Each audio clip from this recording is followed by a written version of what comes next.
there's another situation going on in the NBA, another drama off the court. This time it's in Philadelphia, or is it? Because he might not stay there. Ben Simmons isn't sure where he will land. He does not want anything with the 76ers, and currently Philadelphia is not paying the Simmons $8.25 million. He is due in his contract by October 1st because of the player's holdout, maybe a little incentive. Simmons is under contract until 2024, 2025. He's on a 5-year, $177 million deal. He's made it clear to the 76ers that he will not report to training camp, and he does not intend to return to the team this season.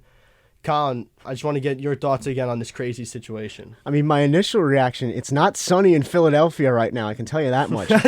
Ben Simmons is maybe the NBA's most active diva right now. The issue is not even about basketball anymore. At the end of the playoffs, there were legitimate concerns about whether or not this guy fit into the basketball operation on the court. Now it's becoming more of a personality thing to one extent or another. You know, I get a laugh too. 76ers president Daryl Morey says, there's still hope, and he compares this to the situation in Green Bay in the NFL with Aaron Rodgers.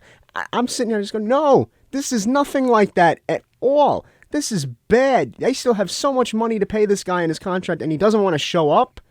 That's horrible. Yeah, it's really remarkable. And I think another thing is that he doesn't really have that much to go off of. It's not like he's been great for the team. I mean, he's been a worse player in the playoffs. I mean, this all started when he shot 25 for 73 in last year's playoffs in 12 games. I mean, that's just an awful number. You have to hit the free throws, and he was a liability in the fourth quarter. In the final minutes, it was tough to play him because he's your primary ball handler. And if they're going to foul him, you're going to send him to the line if they're in the bonus, and he's going to miss his free throws. And it was an easy way for teams. I mean, Atlanta exploited it, and that ended up winning in 7.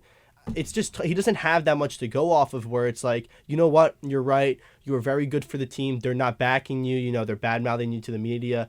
You know, I don't care if Doc Rivers, you know, voices his displeasure with him, you know, in the media. He was supporting him for so long, and when the results aren't there for that long, you've got to say, listen, man, he's got to be better. And that's what everyone's been doing. And I think it's on him that he's not coming back to Philadelphia or is at least refusing for the time being. And to that point, they have tried to build this team around Ben Simmons. They went out and got a guy like Jimmy Butler, Al Horford, to try and make things right for him to have success with Embiid. And he just hasn't done so. 34% from the free throw line in the playoffs. Now, people will point to decisions made by Doc Rivers not to force the issue of Simmons shooting from behind the arc. It was very apparent in that playoff series. They wanted him to stay inside, be a facilitator, and play good defense. And in that way, I think Doc might have wanted him to be like Rajon Rondo from the old Boston days, because, you know, Celtics fans for years and years would say Rondo can't shoot from behind the arc. But I just don't think you pay someone 5 years, $177 million to be Rajon Rondo. Well, this was the whole thing, was that they were going to sacrifice the shooting for the defense and the passing, and that was going to be good enough. Clearly it wasn't, because there's a difference between not being able to shoot a three and flat out missing free throws in big situations when you're supposed to be the team leader. I also got to get a laugh that now Joel Embiid is saying, you know, what's happening with Simmons is disrespectful to the team, and he's 100% right.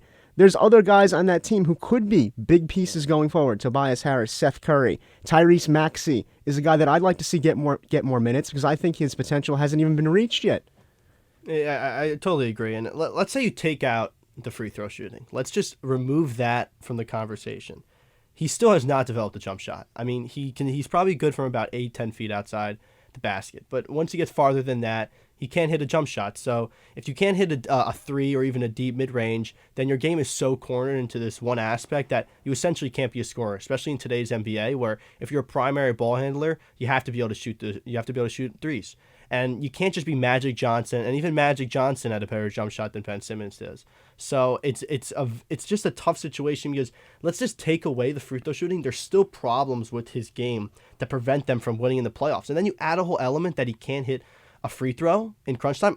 I'll take 50%. I'll take Giannis, but you're 25 for 73. I mean, listen, you've got to be able to do better than that. And you're getting paid $177 million. And you can't be putting up 25 free throws out of 73 attempts in the playoffs. That's when you got to do a better free throw percentage. You do this percentage in the regular season, I need you to be here in the playoffs. I need you to do better. I need you to step up for that, not get that much worse. These problems are apparent, and you know, people will point to that Game 7 situation against Atlanta where Simmons blatantly passed the ball to Matisse Thybulle instead of taking it to the hoop. But these problems started way before this season. And if you want to even look at it just for this season, they started before the second round. They started in the first round. In Game 4 against Washington, you had a chance to put away the Wizards, and Simmons started missing free throws. Couldn't make shots, couldn't keep his team on top. They blew the game, and I had to play Game 5 against the lowly Wizards team. Simmons has just not performed to the level that anyone has expected him to, or that contract expects him to. I mean, we hit up all the points, and I think it's just tough to talk about this all day because, I mean, it's clear that Simmons needs to come back to 76ers, and then if he doesn't, it's tough to think about where he could even land. You know, I started thinking about it today. I mean, Cleveland might be a potential spot for him, maybe Golden State. I think Portland, maybe above all those two, could be the best situation for him because maybe if you do a swap with CJ McCollum, that's the only thing that maybe will get the 76ers to bite.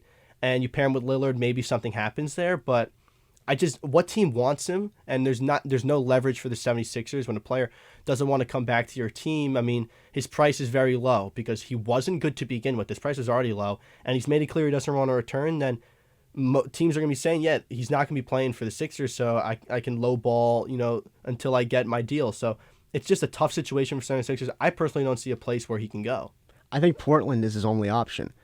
Earlier in the summer, Sixers front office was refusing to deal Simmons based on the virtue of they wanted either Damian Lillard or Bradley Beal.